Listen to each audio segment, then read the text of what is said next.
오늘 함께 나눌 하나님의 말씀은 요한계시록 2장 1절에서 11절 말씀입니다. 한 절씩 교독하시고 마지막 절은 합독하겠습니다. 에베소 교회의 사자에게 편지하라. 오른손에 있는 7뼈를 붙잡고 7금촛대 사이를 거니시는 이가 이르시되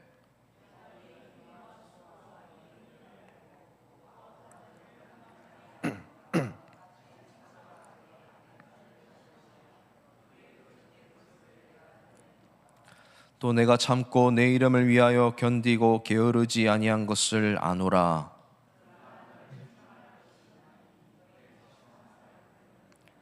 그러므로 어디서 떨어졌는지를 생각하고 회개하여 처음 행위를 가지라. 만일 그리하지 아니하고 회개하지 아니하면 내가 내게 가서 내 촛대를 그 자리에서 옮기리라.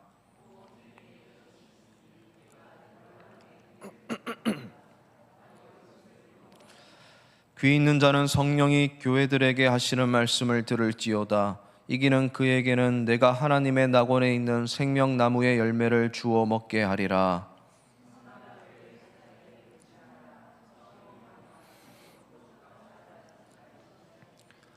내가 내 환난과 궁핍을 알거니와 실상은 내가 부요한 자니라. 자칭 유대인이라 하는 자들의 비방도 알거니와 실상은 유대인이 아니요 사탄의 회당이라.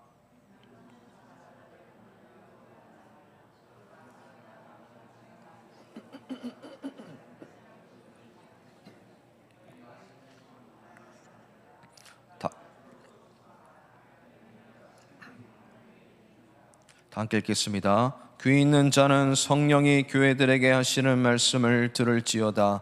이기는 자는 둘째 사망의 해를 받지 아니하리라. 아멘. 처음 하는 것이 가장 순수하고 깨끗한 것 같습니다.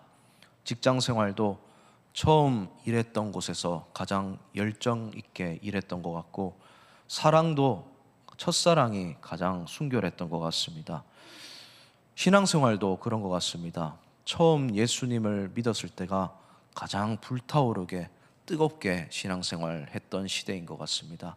이처럼 모든 경험들이 처음에 계산하지 않고 나중에는 다성해졌고 때도 묻고 그런 것 같습니다. 오늘 에베소 교회와 서모나 교회를 향한 말씀에도 그런 부분들이 들어있습니다. 지금까지 우리는 2시간 동안 요한계시록 1장, 이 요한계시록의 서론을 살펴보았습니다. 누가 기록했고 누구에게 편지하는지, 어떤 목적으로 기록되었는지 살펴보았습니다. 요한계시록은 사도 요한이 초대교회 성도들에게, 핍박 가운데 있는 환난을 당하고 있는 성도들에게 위로를 주기 위해서, 용기를 주기 위해서 기록된 편지였다는 것을 살펴보았습니다. 이제 2장 그리고 3장은 본격적으로 당시 소아시아 지역에 있었던 7교회에게 보내는 편지입니다. 그래서 이 7교회의 모습은 오늘날의 대표성을 띠고 있기 때문에 초대교회의 대표일 뿐만 아니라 신약 시대를 살아가는 우리 모두의 교회를 대표하는 것이라고 보면 됩니다. 우리 교회를 향한 말씀이요, 교회를 이루고 있는 우리를 향한 메시지라는 것을 기억하고 살펴볼 필요가 있습니다. 우선 이 편지들의 구조를 살펴볼 필요가 있습니다. 먼저 이 7교회에 보내는 편지들을 보면 항상 인사로 시작을 합니다. 누구누구에게 편지하기를, 이런 식으로 시작합니다. 그러면서 이어서 그리스도의 모습, 예수님의 모습을 묘사합니다. 예수님의 어떤 성품에 대해서 기록하고 있습니다. 그런 점도 유념해서 보실 필요가 있습니다. 그리고 그 다음에는 나오는 것이 그 해당 교회에 대한 칭찬이 나옵니다. 내가 너의 이런 행위를 안다 라면서 칭찬을 합니다. 그리고 따라오는 것이 책망입니다. 책망할 것이 있다는 것을 밝힙니다. 그리고 그 다음에는 권면을 하고 약속을 해줍니다. 이런 구조로 기본적으로 되어 있다는 것을 참고하시면 되겠습니다. 그런데 7교회 중에 서모나 교회, 빌라델비아 교회는 칭찬만 나옵니다. 책망은 나오지 않습니다. 그리고 사대 교회와 라오디게아 교회는 책망만 나옵니다. 자, 이런 식으로 모든 편지들이 구성되어 있다는 것을 살펴볼 필요가 있습니다. 그리고 이 편지를 보내는 순서가 있습니다. 에서버두 사빌라 이런 앞글자만 따서 7교회 이런 순서로 기록되었는데, 이 에베소 교회, 서머나 교회, 버가모 교회 이런 순서가 어떤 순서로 편지가 기록되었냐면 거의 서쪽에서 동쪽으로 가는, 왼쪽에서 지도상으로 오른쪽으로 가는 순서로 기록되어 있다는 것을 지형적으로 유념하면서 또 살펴볼 필요가 있습니다. 오늘은 두 개의 교회, 에베소 교회와 서머나 교회에 어떤 편지 내용이 들어있는지 그것을 살펴보도록 하겠습니다. 먼저 1절 말씀을 다시 한번 읽어보겠습니다. 1절 말씀입니다. 시작. 에베소 교회의 사자에게 편지하라. 오른손에 있는 7별을 붙잡고 7 금촛대 사이를 거니시는 이가 이르시되. 네, 이 인사를 하고 있죠. 인사를 하고 예수님에 대해서 묘사를 합니다. 1절이. 자, 이 에베소 교회는 에베소라는 지역에 위치했던 교회입니다. 이 당시에 이 편지를 보내는 이 7교회 중에 가장 큰 도시에 자리 잡고 있는 교회였습니다. 에베소는 정치적으로, 경제적으로, 그리고 교통적으로 수도 역할을 했던 항구 도시입니다. 지중해 연안에 있는 바로 항구 도시였는데, 당시에 별명이 아시아의 빛이라는 별명이 있을 정도로 가장 번창했던 도시였습니다. 그리고 종교적으로는 너무 흥왕하고 번창하다 보니까 우상 숭배가 굉장히 만연했습니다. 특별히 아데미 여신을 숭배하는 중심지였습니다. 이 아데미 여신은 다산의 상징, 그리고 풍년의 상징이었습니다. 그래서 사람들이 여신을 그려놓고 여신의 신상을 만들어 놓고 막 절을 하고 섬기고 그랬습니다. 지금도 이 아데미 여신상이 남아 있는데, 지금 우리의 시선으로 보면 굉장히 괴랄을 합니다. 유방도 많이 있고 배도 불뚝 튀어나오고, 그러면서 아이를 많이 낳는 것을 상징하고 있는 것입니다. 그리고 당시 아데미 여신의 신전이 건축되었는데, 지금은 흔적도 없이 사라졌지만 지금까지 그 흔적 크기로 유념해 봤을 때 너무나 크고 너무나 화려했던 것으로 추측이 되기 때문에 지금도 세계의 7대 불가사의 중에 하나로 남아있는 것입니다. 그 정도로 당시에 이곳이 광신적으로 아데미 여신을 숭배했던 도시라는 것을 유념하면 될 것 같습니다. 그런 곳에 에베소 교회가 세워졌던 곳입니다. 이 에베소에 사도 바울이 방문한 적이 있습니다. 2차 전도 여행 때입니다. 그리고 다시 재방문했습니다. 3차 전도 여행 때 재방문해서 3년간 여기에서 머물면서 에베소 교회를 세웠다고 알려져 있습니다. 이 교회를 세울 때 당시 개척 멤버로는 브리스길라와 아굴라 부부가 함께 있었습니다. 그리고 바울이 3년간 머물다가 떠나가고 난 뒤에 후임으로 디모데, 그리고 아볼로, 사도 요한도 여기 와서 목회를 이어받았다고 알려져 있습니다. 그리고 구전으로 내려오는 말인데, 사도 요한이 여기에 목회를 하면서 예수님의 모친인, 육신의 모친인 마리아를 이 에베소에 모시고 데리고 살았다라고도 알려져 있는 곳입니다. 그러니까 수많은 믿음의 거장들이 이곳을 거쳐갔고 이곳에 거주했던 것입니다. 그래서 이 에베소 교회는요, 예루살렘 교회 그리고 안디옥 교회와 더불어서 기독교 제3의 중심지가 되었던 아주 신앙적으로 뜨거웠던 곳입니다. 자, 이 편지를 기록했을 당시에는 이 사도 요한이 굉장히 오래 살았기 때문에 이 에베소 교회가 설립된 지 약 40년이 지난 뒤였습니다. 복음을 받고 부흥의 기초를 놓았던 1세대는 거의 다 사라졌고, 그 다음 세대가 이어받았던 시점입니다. 그래서 첫사랑, 뜨거웠던 열정은 식어가고 있었습니다. 그리고 처음 사랑을 잃어버렸다라고 말하는 본문이 나오는 것도 바로 그런 이유라는 것입니다. 그래서 1절을 보니까 예수님의 모습을 오른손에 있는 7별을 붙잡고 7 금촛대 사이를 거니시는 이라고 말씀하고 있습니다. 이런 7이라는 숫자, 우리가 일장할 때 살펴보았습니다. 대표성을 띠고 있다라고 살펴봤습니다. 그리고 별은 사역자들을 말한다고 일장을 할 때 살펴보았습니다. 촛대는 교회를 상징한다라고도 살펴보았습니다. 그러니까 예수님이 사역자들과 교회를 붙잡고 등불이 꺼지지 않게 교회 사이를 거닐면서 에베소 교회도 지나다니시는 모습을 표현하고 있는 겁니다. 주님이 이 교회를 지금까지 보존하셨고 세우셨고 주장하고 계시는 곳임을 에베소 교회 성도들에게 교회의 주인이 누구인지 가르쳐 주고 있는 것입니다. 자, 그런 뜻이 들어있고 이제 2절 말씀입니다. 2절 말씀도 계속 읽어보겠습니다. 시작. 내가 내 행위와 수고와 내 인내를 알고 또 악한 자들을 용납하지 아니한 것과 자칭 사도라 하되 아닌 자들을 시험하여 그의 거짓된 것을 내가 드러낸 것과. 아멘. 이제는 칭찬이 나오기 시작합니다. 예수님께서는 어떤 것을 칭찬하시느냐면 행위와 수고와 인내를 다 알고 있다라고 말씀을 합니다. 행위는 행동하고 실천했던 모든 것을 말하는 것입니다. 그리고 수고는 피와 땀을 흘리면서 노력했던 그것을 말하는 것입니다. 인내는 담담하게 담대히 견뎌왔던 세월을 말하는 것입니다. 이 행위는 믿음이 있어야지 가능한 겁니다. 믿어야지 실천을 할 수가 있는 것입니다. 그리고 수고는 피와 땀을 흘리면서 그렇게 수고하고 노력하는 것은 사랑해야지 가능한 것입니다.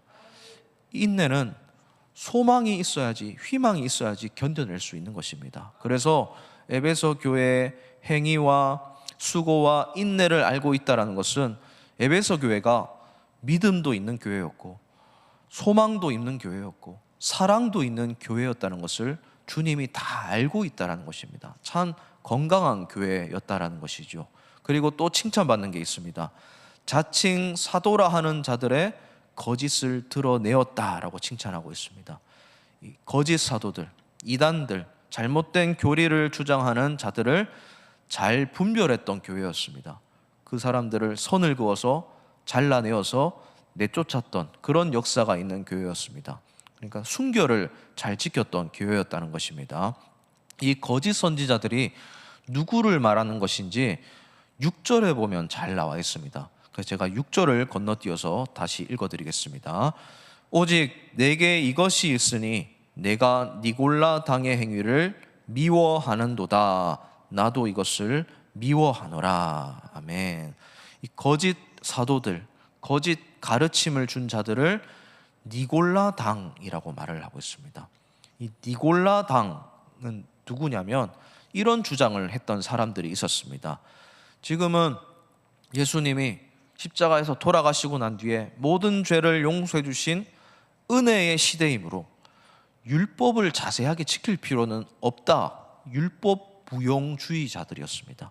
그리고 육신은 너무 악한 것이기 때문에 영적으로만 선한 것을 추구할 수 있기 때문에 우리가 영적인 것을 추구해야 된다라고 가르쳤던 사람들이었습니다. 그래서 영적인 것을 추구하고 영적인 것을 사모하는 사람들은 절대로 죄인이 아니다라고 말을 했던 겁니다.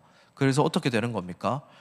이 이단과 사이비 교주들이 지금도 주장하는 것처럼 하나님이 이것을 시킨 것이고 하나님의 영적인 사역이야 라고 하면 육신적으로 보기에 혹은 도덕적으로 윤리적으로 보기에 아무리 잘못된 것이라고 해도 선하다고 가르치는 것입니다. 그래서 이 니골라당은 결국에는 자유와 육신의 방종을 잘못 이해해서 쾌락을 추구하고 음란한 것을 추구했던 잘못된 가르침을 주는 사람들을 가리키고 있는 것입니다. 그런데 에베소 교회는 이 잘못된 교묘한 교활한 가르침에 넘어가지 않았습니다. 잘 분별해서 가려내었고 주님이 이 점을 굉장히 칭찬하고 있다는 것입니다. 여기서 우리는 중요한 교훈을 한 가지 얻을 수가 있습니다. 이 교회는 오늘날의 우리의 교회, 또 나를 대표한다고 말씀드렸습니다. 교회는 무조건 품어주고 이해하고 넘어가 주는 것이 아니라는 점을 우리는 반드시 기억해야 합니다. 진리에 관해서는 절대로 양보하지 말아야 될 선이 있습니다. 그 점만은 관대하게 수용해서는 안 되는 지점이 있다는 것입니다. 잘못된 것은 잘못되었다고 알고 그 점을 고쳐나가고 반드시 가려내야 하는 것입니다. 잘못된 진리에 대한 왜곡된 가르침들, 이단, 그것은 암덩어리이기 때문에 그냥 놔두면 퍼져나가기 때문에 간단하게 생각해서 안 된다는 것입니다. 혹시 이 자리에 혹은 여러분의 가족들 중에 이단에 빠져 계신 분들 있으십니까? 이단의 교리에 호기심이 가시는 분들 있으십니까? 혹은 이단과 교제를 하고 있으십니까? 그 부분은 절대로 교회가 용납할 수 없다는 사실을 꼭 경각심을 가지시길 바랍니다. 거짓된 가르침, 잘못된 선동 있다면 반드시 도려내는 에베소 교회를 닮은 교회가 되기를 주님의 이름으로 먼저 축복을 드립니다. 3절 말씀 계속해서 이어서 읽어보겠습니다. 3절입니다. 또 내가 참고 내 이름을 위하여 견디고 게으르지 아니한 것을 아노라. 아멘. 또 계속 칭찬이 나오고 있습니다. 내 이름을 위하여 견디고 게으르지 아니한 것을 칭찬하고 있습니다. 한마디로 핍박을 견뎌내었다라는 것입니다. 이 초대교회는요, 지금 우리가 상상할 수 없을 정도로 엄청난 어려운 핍박들이 있었습니다. 우리는 지금 신앙생활을 내 감정과 기분에 따라서 하는 경향이 있지 않습니까?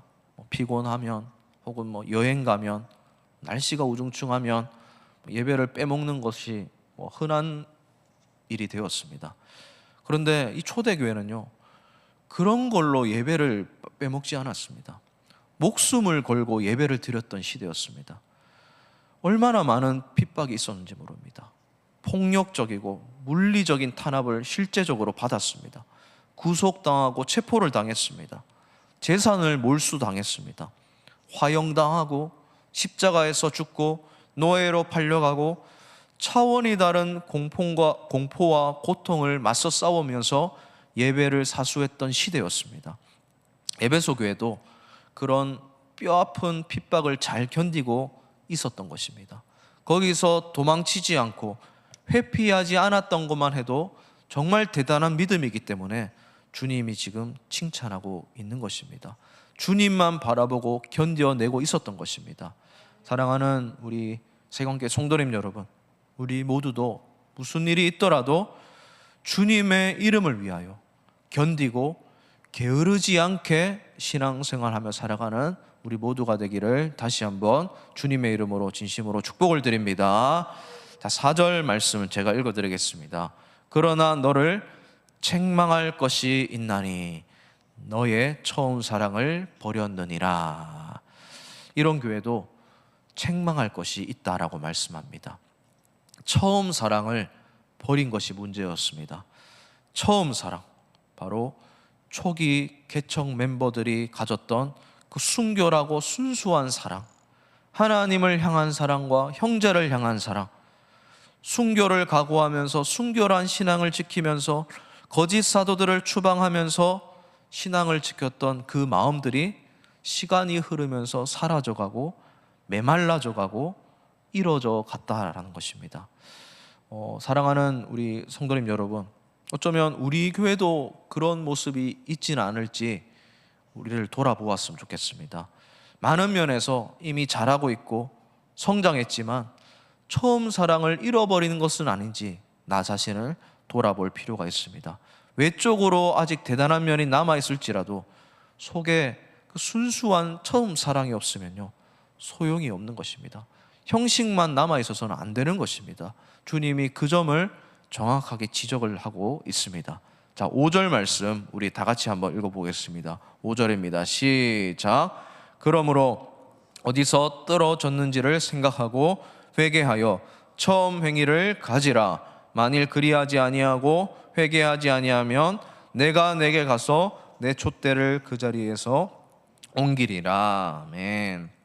이제 권면을 하십니다. 처음 사랑을 회복하려면 이렇게 해야 된다. 정답을 제시하십니다. 어디서 떨어졌는지를 생각해야 한다라는 거예요. 어디서부터 잘못되었는지 알아야 된다는 거예요. 과거와 지금의 모습을 비교해서 왜 그렇게 되었는지 생각해 보라는 것입니다. 이 회개하라는 말은 악한 모습에서, 잘못된 모습에서 다시 되돌아가라는 말씀이지 않습니까? 처음 행위를 가지라라는 말씀도 같은 말씀입니다. 처음으로 다시 돌아가라는 겁니다. 처음 받았던 은혜, 처음 받았던 감격, 처음 가졌던 사랑 회복하는 것이 문제 해결을 하는 가장 중요한 것이라는 것입니다. 이렇게 하지 아니하면 이게 굉장히 무섭습니다. 촛대를 옮기겠다고 경고하십니다. 촛대는 교회를 상징하고 있다고 말씀드렸습니다. 교회를 없애버린다는 뜻입니다. 건물은 있어도 그것을 교회로 여기지 아니하겠다는 뜻입니다. 더 이상 등불 관리를 주님이 해주시지 않겠다는 것입니다. 그러면 건물만 남게 되어 있습니다. 혹은 사람만 남게 되어 있습니다. 사람이 건물의 주인이 되는 교회가 되어 버린다는 것입니다. 사람만 있는, 주님에 대한 사랑을 상실한 교회는 교회로서 존재할 의미가 없다라고 말씀하고 있습니다. 여러분, 교회의 생명은 처음 사랑에 있습니다. 어떤 일이 있어도 주님을 향한 그 순교하고 숭고한 사랑만큼은 잃어버려서는 안 되는 것입니다. 만약에 지금 흐려졌다면 그걸 회복해야 되는 것입니다. 유럽의 수많은 교회들을 한번 돌아보시길 바랍니다. 다 관광지가 되어 있습니다. 미국에서는 술집으로, 펍으로 개조되어 있습니다. 박물관으로 건물만 덩그러니 남아있는 교회들이 얼마나 많이 있습니까? 처음 사랑을 잃어버렸기 때문입니다. 어쩌면 한국 교회가 염려스러운 것도 그런 모습을 담습해 가는 것일지도 모른다는 생각이 있기 때문입니다. 부디 우리가 처음으로 돌아가서 처음 사랑을 잘 간직하는 그런 성도요 교회가 되기를 다시 한번 주님의 이름으로 축복을 드립니다. 6절은 아까 했기 때문에 우리 7절 말씀을 이어서 읽어보겠습니다. 7절입니다. 시작. 귀 있는 자는 성령이 교회들에게 하시는 말씀을 들을지어다. 이기는 그에게는 내가 하나님의 낙원에 있는 생명나무의 열매를 주어 먹게 하리라. 아멘. 이제 약속하십니다. 이기는 자에게, 이것을 귀담아 듣고 깨닫고 처음으로 다시 돌아가는 자들에게는 생명나무를 먹게 해주겠다, 낙원에 거하게 해주겠다라고 말씀하고 있습니다. 영적인 전투에서 승리하면 이런 상급이 있다는 겁니다. 여러분, 낙원은요, 이 파라데이오스라는 헬라어가 사용되었는데 우리가 아는 이 파라다이스라는 말이 여기서 나왔습니다. 주님이 거하시는 그 하늘의 초소를 말하는 것입니다. 죽은 자들이 머물게 되는 것을 말하는 것입니다. 그곳에서 영원히 하나님의 사랑을 먹고 생명을 공급받고 가장 큰 은혜와 위로를 경험하게 될 것이다, 그것을 말씀하고 있는 겁니다. 왜냐하면 이 세상에서는 그것을 줄 수 없기 때문입니다. 핍박을 견디고 있는 그리스도인들이 절대로 세상에서는 경험할 수 없는 것을 약속하고 있고 그것이 보장되어 있다는 것을 다시 한번 주님이 말씀하고 있는 것입니다. 그 하늘에 있는 낙원, 그 생명나무의 과실을 사모하면서 이 현실을 이겨나가보자라고 요한이 격려하고 있는 것입니다. 자, 그 다음은 이제 서모나 교회를 향해서 편지하고 있습니다. 우리 서모나 교회까지 살펴보도록 하겠습니다. 우리 8절 말씀 또 다 같이 읽겠습니다. 시작. 서모나 교회의 사자에게 편지하라.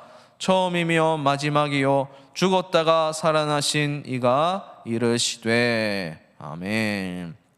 자, 이 에베소 교회도 지중해 연안에 있는 항구 도시였다는 것을 말씀드렸습니다. 그리고 이 편지를 보낸 순서가 지도상으로 볼 때 서쪽에서 동쪽으로, 그러니까 바다에서 멀어지는 지점으로 편지가 기록되었다고 말씀드렸는데, 이 서머나 교회는 약간 북쪽에 있습니다. 이렇게 위로 올라간다고 보시면 됩니다. 북쪽 에베소 교회로부터 한 80km 정도 떨어진 지점에 있는 그런 지역입니다. 당시에 아름답고 굉장히 번창한 항구 도시였습니다. 무역의 관문 역할을 했습니다. 특별히 이곳은 향유의 수출지로 굉장히 유명했던 곳입니다. 그리고 역사가 이미 기원전, 주전 3000년 전부터 세워져 있던 굉장히 오래된 도시였습니다. 이곳은 주님이 오시기 7세기 전에 리디아인들에게 심하게 파괴되었던 적이 있습니다. 그리고 주전 3세기경에 알렉산더 대왕이 이것을 재건했던 곳입니다. 그리고 로마에게 충성을 맹세했던 그런 도시였습니다. 그리고 이곳이 주후 이제 서기 170년경에 지진으로 한번 또다시 크게 파괴된 적이 있습니다. 그리고 여러 번 그 후에도 지진이 일어났던 곳인데, 이 1930년대에 고고학자들이 발굴을 해보니까 엄청난 고대 도시, 엄청난 경제력이 있는 문화가 여기에 있던 곳으로 증명이 되었습니다. 그리고 이곳은 지금 이란에 있는 이즈미르라는 이름으로 불리는 곳이 되었는데, 이즈미르는 몇 년 전에도 큰 지진이 일어나서 재해를 당했던 곳으로 뉴스에 나온 적이 있던 곳입니다. 아무튼 이곳이 성경에서는 서머나라고 불리고 있다는 것입니다. 이 서머나 교회에게 인사하고 또 그리스도의 모습을 또 묘사하고 있습니다. 뭐라고 묘사하느냐면 처음이요 마지막이요 죽었다가 살아나시는 이라고 말씀하고 있습니다. 처음이요 마지막, 시작과 끝, 주님이 모든 것을 주장하고 있다는 겁니다. 죽었다가 살아나시는 이도 마찬가지입니다. 모든 것을 주장하는 분이라는 것입니다. 그러니까 죽든지 살든지 그것을 주장하시는 이가 우리 주님이시고, 주님이 지금 우리 교회를 거닐고 있고 지키고 있다는 사실을 믿으라고 이런 예수님의 모습을 강조하고 있는 것입니다. 자, 9절 말씀을 제가 읽어드리겠습니다. 이제 칭찬을 하십니다. 내가 내 환난과 궁핍을 알거니와 실상은 내가 부요한 자니라. 자칭 유대인이라 하는 자들의 비방도 알거니와 실상은 유대인이 아니요 사탄의 회당이라. 아멘. 첫 번째로 칭찬하는 것은 환난과 궁핍 가운데 있으나 실상은 부요한 자다라고 말씀하고 있습니다. 이 서머나 교회는 도시 자체가 일단 너무나 부유한 도시였습니다. 주민들은 화려하게 생활했습니다. 그리고 그러면서 우상 숭배도 굉장히 성행했던 그런 곳입니다. 우상 숭배에 참여하지 않으면 오히려 불편하게 살아가야 되는 곳이었습니다. 예를 들면 이곳은 이 상업적 조합이 굉장히 발달했던 곳입니다. 이 클랜이라는 말이 이곳에서부터 기원했는데, 아무튼 이 그런 상업 협동조합 같은 것들이 협약을 맺고 서로 힘을 합해서 무역을 했던 그런 곳이었는데, 그 조합마다, 클랜마다 수호신이 각각 있었습니다. 그래서 그 조합에 가입하려면 그 수호신을 숭배해야만 했습니다. 그 숭배하지 않으면 조합원이 될 수 없고 그 영역에서 혹은 그 물품으로 장사하지 못한다는 뜻이 됩니다. 그러니까 장사하지 못하니까 먹고 살 방법이 없는 겁니다. 어떤 것이든 하나든 선택해서 살아가야 되는데, 하나님만 믿는다고 하면 그 조합에 가입시켜주지 않는 것입니다. 그러면서 동시에 황제 숭배도 했던 곳입니다. 로마 황제를 신으로 인정하지 않으면 핍박을 당해야 됐습니다. 그래서 예수님을 믿는다는 것은 오늘날로 치면 당시에는 직장을 잃게 되는 것이고, 사회적 지위를 잃게 되는 것이고, 소외당하고 쫓겨나는 그런 사회적으로 도태되는 삶을 선택하는 노선을 살아가는 사람들이었다는 것입니다. 이런 상황에서 당시에 실제적으로 많은 그리스도인들이 현실과 타협을 했습니다. 그 중에서 하나가 아까 나왔던 니골라 당이었습니다. 그러니까 영적인 것이라고 말하니까 다 용서받는다라고 말을 하는 것입니다. 그런데 서머나 교회는 어려운 가운데에서도 타협하지 않았습니다. 차라리 환난을 선택하고 궁핍을 선택했습니다. 핍박을 그런 식으로 견디며 살아갔습니다. 그래서 그 교회가 얼마나 위대한지 칭찬받고 있는 것입니다. 그래서 주님은 실상은 사실 너희가 부요한 사람이다 라고 역설적으로 표현하고 있는 것입니다. 겉으로 보기에는, 세상적으로 보기에는 고난을 당하고 가난하고 힘없는 교회처럼 보였지만 실제적으로는 누구보다 가장 풍부한 은혜가 넘치는 교회였다. 가장 부요한 인생을 살아가는 교회다라고 주님이 칭찬하고 있는 것입니다. 여러분, 우리는 실상이 부요한 자들이 되어야 됩니다. 실상이 부유한 그리스도인들이 되어야 되는 것입니다. 보이는 게 실상이 아닙니다. 오히려 보이지 않는 것이 진짜 실체이고 진리라는 것을 우리가 기억할 필요가 있습니다. 믿음이 바로 그렇습니다. 믿음이 보이지 않는 것이고 추상적이라고 생각하는데, 주님은 믿음을 보시고 우리를 판단하십니다. 믿음만 보이신다는 것입니다. 나머지 것은 주님 눈에 들어오지 않는 것입니다. 그래서 우리는 진짜가 부유한 자들이, 믿음이 부유한 자들, 실상을 위해서 실상이 아닌 것들은 과감히 견디고 포기할 줄 아는 진짜 그리스도인들이 되어야 되는 것입니다. 자, 그 다음 칭찬은 유대인들의 비방에도 동요하지 아니하였다는 점을 칭찬받고 있습니다.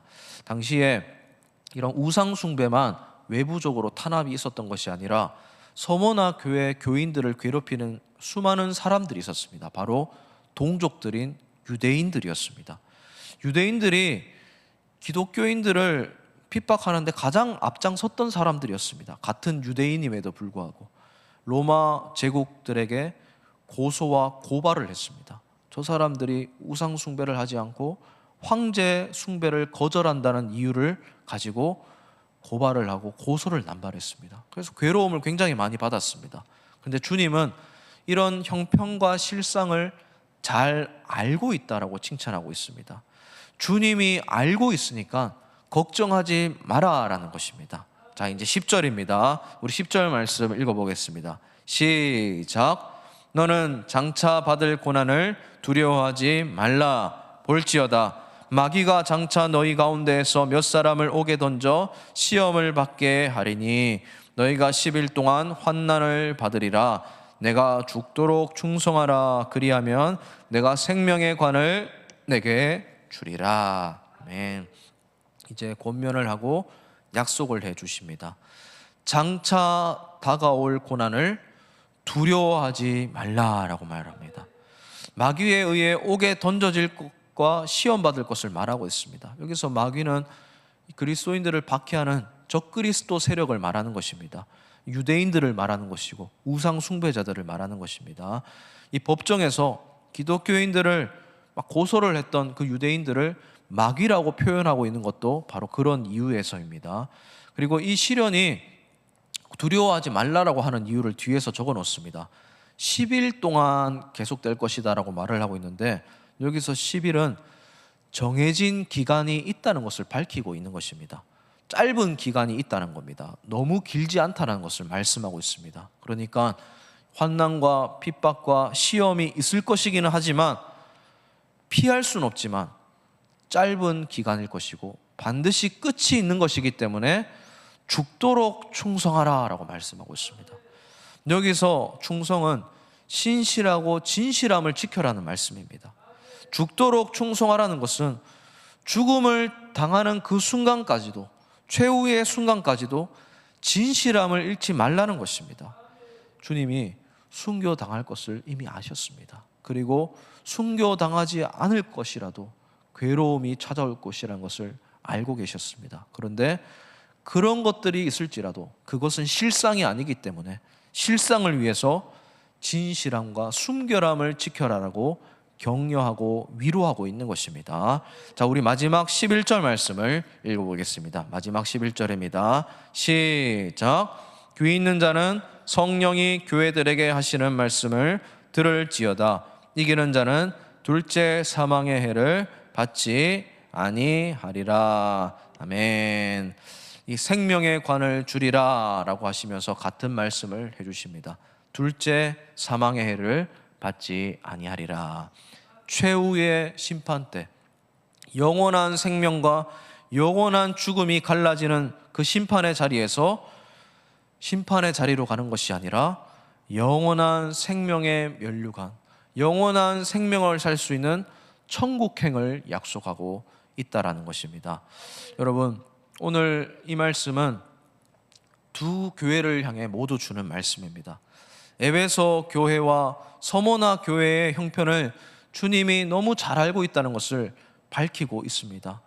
주님은 주님 때문에 손해보고 괴로움 당하고 곤란함에 처하는 교인들의 형편을 이미 다 알고 있다라고 말씀하고 있습니다.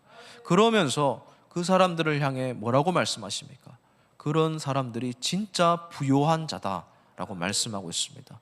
여러분, 우리도 살아가다 보면 예수님 믿는 것 때문에 시간적으로 혹은 재정적으로 에너지로 손해보는 것들이 있습니다. 내려놓아야 되는 것들이 있어요. 그런데 실상을 위해서 우리가 그렇게 살아가는 거 아니겠습니까? 주님을 위해서 그걸 견디고 있는 것입니다. 그런데 그런 삶이 훨씬 부요한 자다라고 주님이 우리를 바라봐주고 계십니다. 그 진짜 실체를 우리가 기억하고 살아가야 됩니다. 여러분, 에베소 교회를 향해서도 주님이 그렇게 말씀하셨습니다. 처음 알았던 그 실상을 알았던 뜨거운 열정의 처음 사랑 잃지 말라라고 말씀하셨습니다. 아무리 외적으로 보기에 부유해 보여도 처음 사랑 실상을 잃지 말라고 하십니다. 처음 사랑이 훨씬 중요하다고 말씀하시는 겁니다. 그 사랑을 회복하길 바라시고 그 순수함과 깨끗함이 변질되지 않기를 주님이 바라고 있다는 것입니다. 혹시 우리 사랑하는 우리 생관계 성도님들 중에 신앙생활하면서 현실과 부딪히는 것 때문에 고민되시는 분들이 있으십니까? 여러분, 지금 견디고 있는 것만으로도 너무 칭찬받으실 일입니다. 너무 잘하고 있습니다. 이렇게 일부 예배 나와서 잠을 잘 수도 있지만 또 쉴 수도 있고 여행 가실 수도 있지만 예배를 사수하고 지키고 주일을 성수하는 것 자체로 너무 귀하신 태도입니다. 이 주님을 향한 이 신실함, 진실함 결코 잃지 마시고 꼭 유지하시고 평생을 주님 안에서 예배드리며 살아가는 우리 성도님들 되시기를 주님의 이름으로 진심으로 축복을 드립니다. 이 처음 사랑을 다시 회복하시길 바랍니다. 교회를 향한 사랑, 믿음을 향한 그 믿음의 여정 꼭 다시 회복하시고 굳건하게 하셔서 결코 흔들리지 마시고 서머나 교회처럼, 에베소 교회처럼 칭찬받고 살아가는 우리 성도님들 되시기를 마지막으로 주님의 이름으로 진심으로 축복을 드립니다.